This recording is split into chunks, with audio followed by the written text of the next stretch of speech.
Hello and welcome to Everyday Tarot, your daily dive into the divine wisdom of the tarot. I'm your host, Camille A. Saunders, healer, tarot enthusiast, and your local witch next door, and today I'm talking about tarot and bats.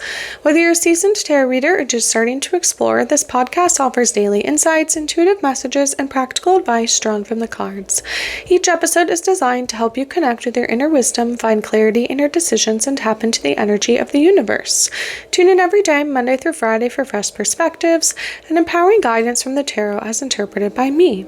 If you love the show, the best way to support it for free is by listening daily, leaving a review, and subscribing or following in your favorite podcast app. If you weren't able to attend live or didn't register in time, you can go ahead and get my tarot card creation full hour-long workshop with the recording, my step-by-step method, examples of the tarot cards I've created, journaling questions, and a PDF to walk you through it for just $33. The link is in the show notes to purchase that. I'm going to be offering a 12-week Tarot for Transformation live course this summer. If you're interested, you can sign up for more info, and I'll start sending out that info as we're going to start at the end of August. I just updated my Patreon benefits to be bigger and better than ever, so if you want an individual card pulled for you once a month live on the podcast, join the Everyday Tarot Patreon family at the Lovers level. If you'd like to support the podcast even further, you can get a one-time individual 5-card reading in addition to all the other benefits if you join the Witch level on the Patreon. If you're local to the Greater Puget Sound area, join us at our next Let's Talk Tarot meetup group event. If you go onto the meetup and sign up, you'll get notifications when new events are posted. If you're interested in my free PDF with the 2025 5-card tarot spread I created just for you at the beginning of this year, you can get that by joining my newsletter list. And if you don't already know, I am a sex and relationships therapist and coach, seeing clients virtually all over from my home office. I love working with queer, poly, and witchy clients. If you'd like to work with someone that doesn't judge you, is witchy just like you, and helps you learn how to deal with anxiety, chronic pain and illness, communication issues, self-advocacy, and sex, head to my website and book a free consultation now to start your journey. You can find the links for any of these offers in the show notes or on my website, CamilleASaunders.com/everydaytarot, in addition to the images of the cards I pull on each episode. All right, and welcome to season 12, where I'm talking all about tarot and animals. If you haven't listened to my other seasons yet, you can check those out. Some that I've done, I've talked tarot basics, I've talked tarot and pop culture, I went through 13 common tarot spreads. I actually have an episode about every single of these 78 cards in a traditional tarot deck. So if you ever have a question about a particular card or you don't quite understand it, you can search for those episodes. I've done a season on tarot and witchcraft, and recently a season on tarot and plant allies. And like I said, in this season we're talking all about tarot and animals, and today I'm talking about tarot and bats. So first, let's get into the Wikipedia definition of a bat. So bats are flying mammals of the order Chiroptera. With their forelimbs adapted as wings, they are the only mammals capable of true and sustained flight. Bats are more agile in flight than most birds, as they fly with their very long spread out digits. So they do sort of have like fingers covered with a thin membrane. The smallest bat is a Kitty's hognose bat, which is between 1.1 and 1.3 inches, or 29 to 34 millimeters in length, and it's just about 6 inches across the wings, or 150 millimeters, and it weighs very, very little, like 2 grams. The largest bats are the flying foxes, with the giant golden-crowned flying fox reaching a weight of 1.6 kilograms or 3.5 pounds and having a wingspan of about 5 feet or 1.7 meters. So they are the second largest order of mammals after rodents, and bats comprise almost 20% of all classified mammal species worldwide, with over 1,400 species. That's wild. There's 1,400 species of bats. They were traditionally divided into like fruit-eating bats and echolocating bats. but I think evidence now supports that there's like too much overlap in there to really divide them. But anyway, many bats are insectivores, so eating insects, and most of the rest are frugivores or fruit eaters or nectarivores, nectar eaters. A few species feed on animals other than insects, like vampire bats we know feed on blood. Most bats are nocturnal and roost in caves or other refuges. It is uncertain whether bats have these behaviors to escape predators, however. Bats are distributed globally in all except the coldest regions, and they're important in their ecosystems for pollinating flowers, dispersing seeds, and many tropical plants depend entirely on bats for pollination and for dispersing seeds because they will, eat fruit.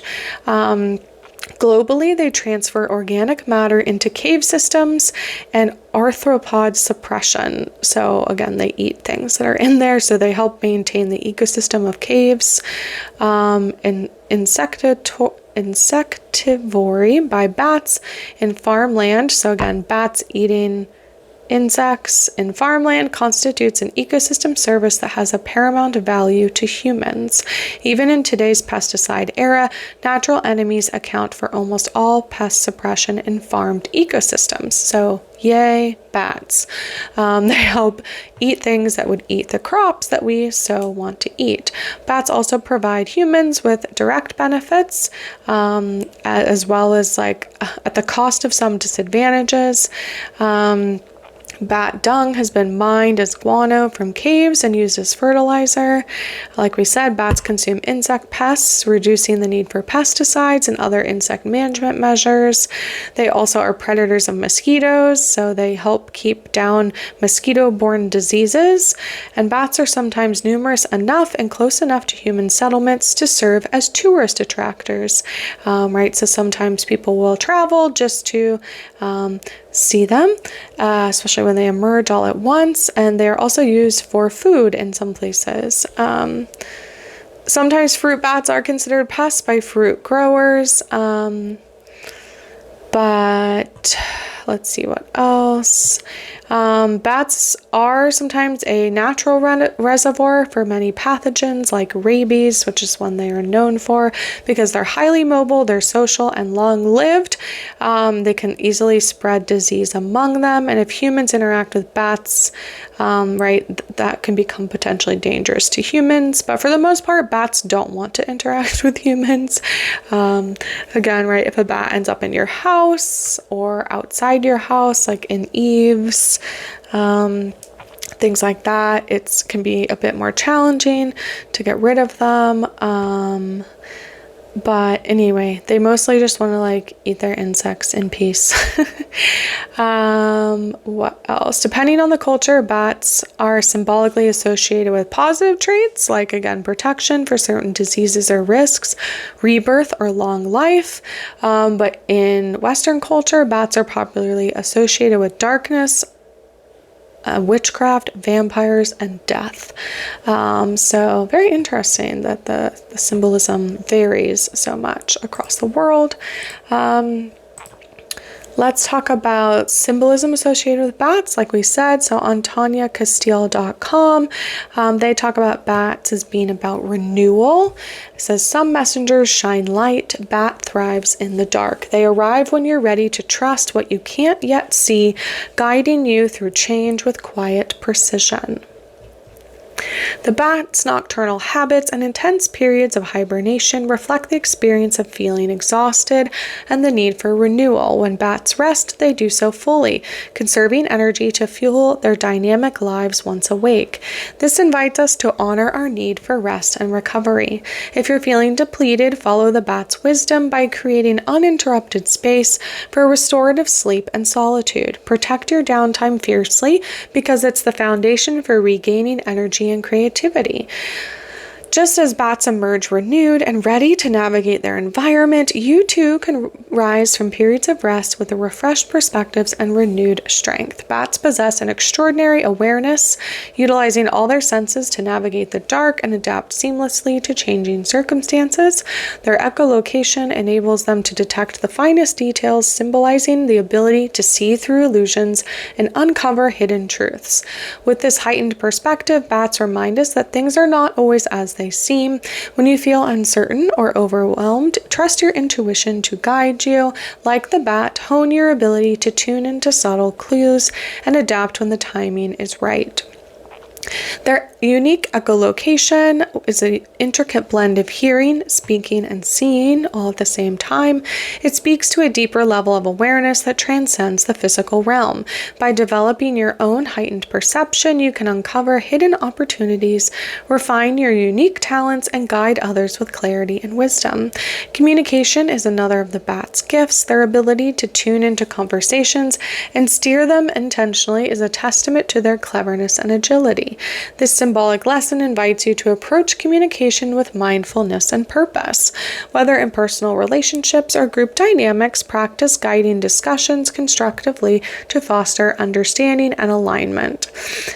It says, despite being misunderstood for their associations with death, darkness, and fear, bats symbolize transformation, rebirth, and release of fear that stifles growth. Their mastery of navigating the unknown encourages confidence in facing life's uncertainties.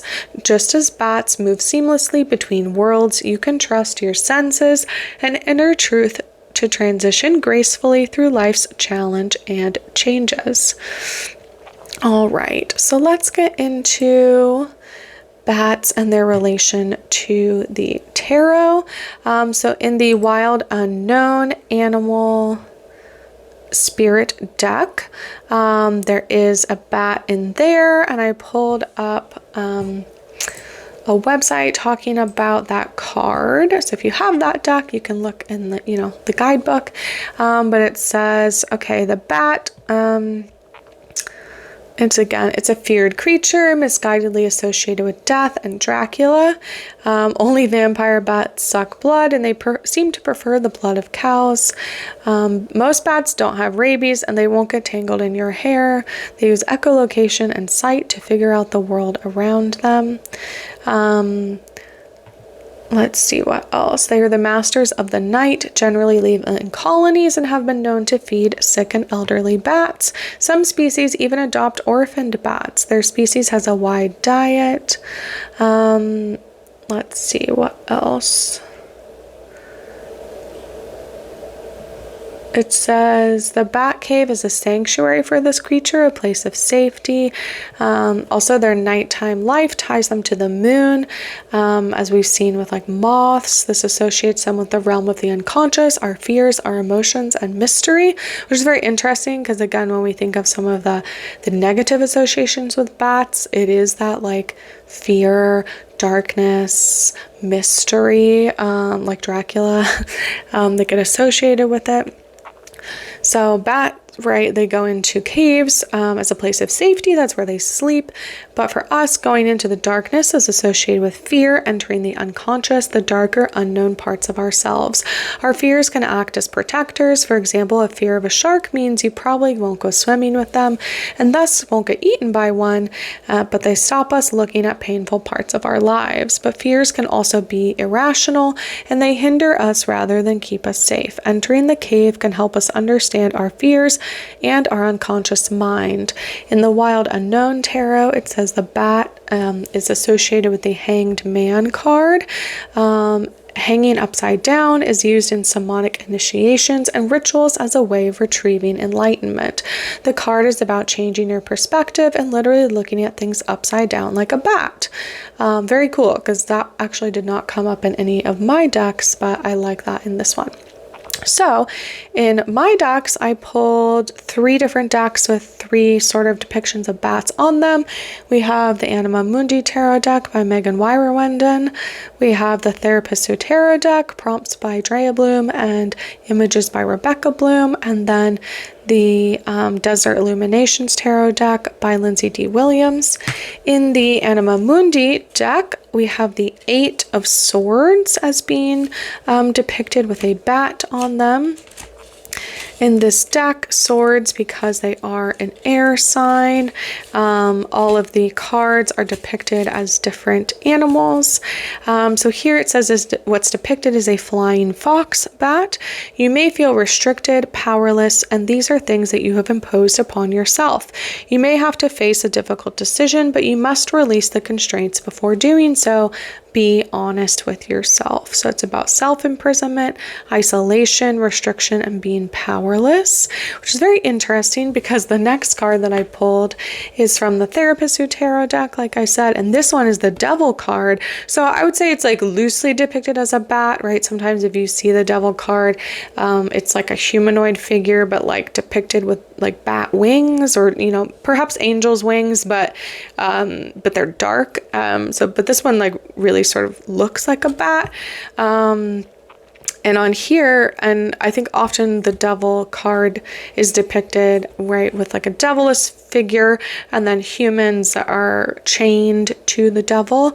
But what's always said about that card is that if you look at the chains themselves, they look loose, like as though the humans are imprisoning themselves, or that they could get out of it, but they're choosing not to, or not seeing that they are sort of, that this is of their own doing, which is sort of what that Eight of Swords card said. So on this one, like I said, it's the Devil card.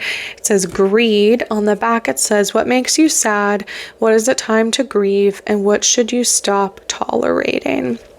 And then we have the Desert Illuminations Tarot deck by Lindsay D. Williams, and this one is the Wheel of Fortune card, which depicts various animals. So it has a snake, it has a bird of some kind, and then also a bat.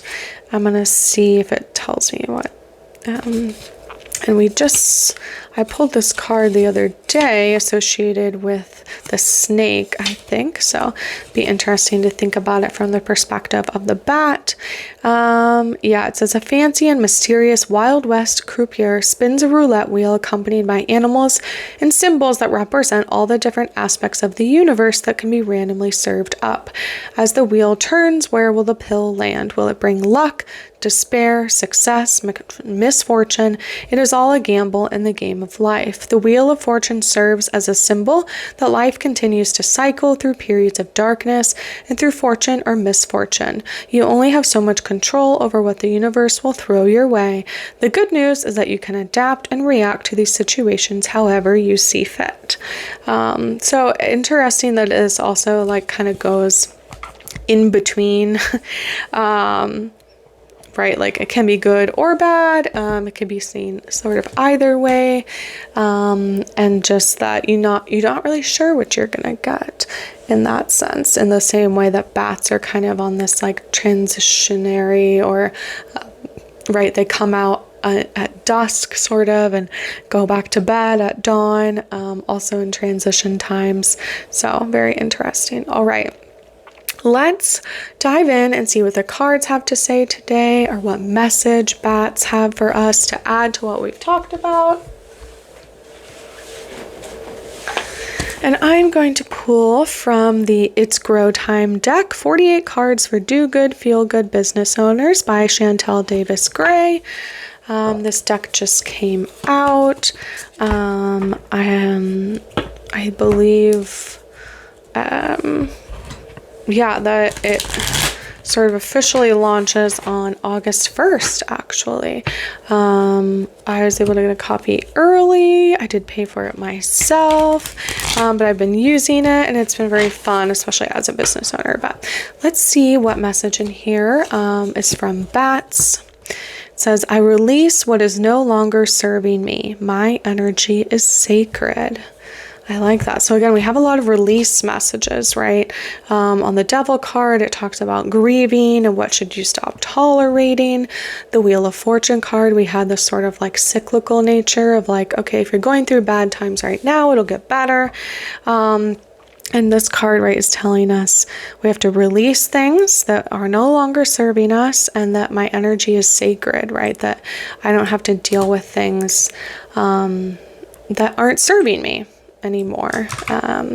All right, so in closing, if you'd like to join me on the journey of using the tarot for transformation, click on the link in the show notes to indicate your interest in receiving more info. We'll work together for 12 weeks of calls and journaling to discover what happens when we want to transform our lives through the tarot. Links for the tarot decks will always be in the show notes and on my website if you'd like to look at them or purchase them. And thanks for joining me today on Everyday Tarot. Just as a reminder, the podcast comes out daily, Monday through Friday for all of 2025. You can email me, me@CamilleASaunders.com with your thoughts, questions, and more. All right, see you soon. Bye-bye.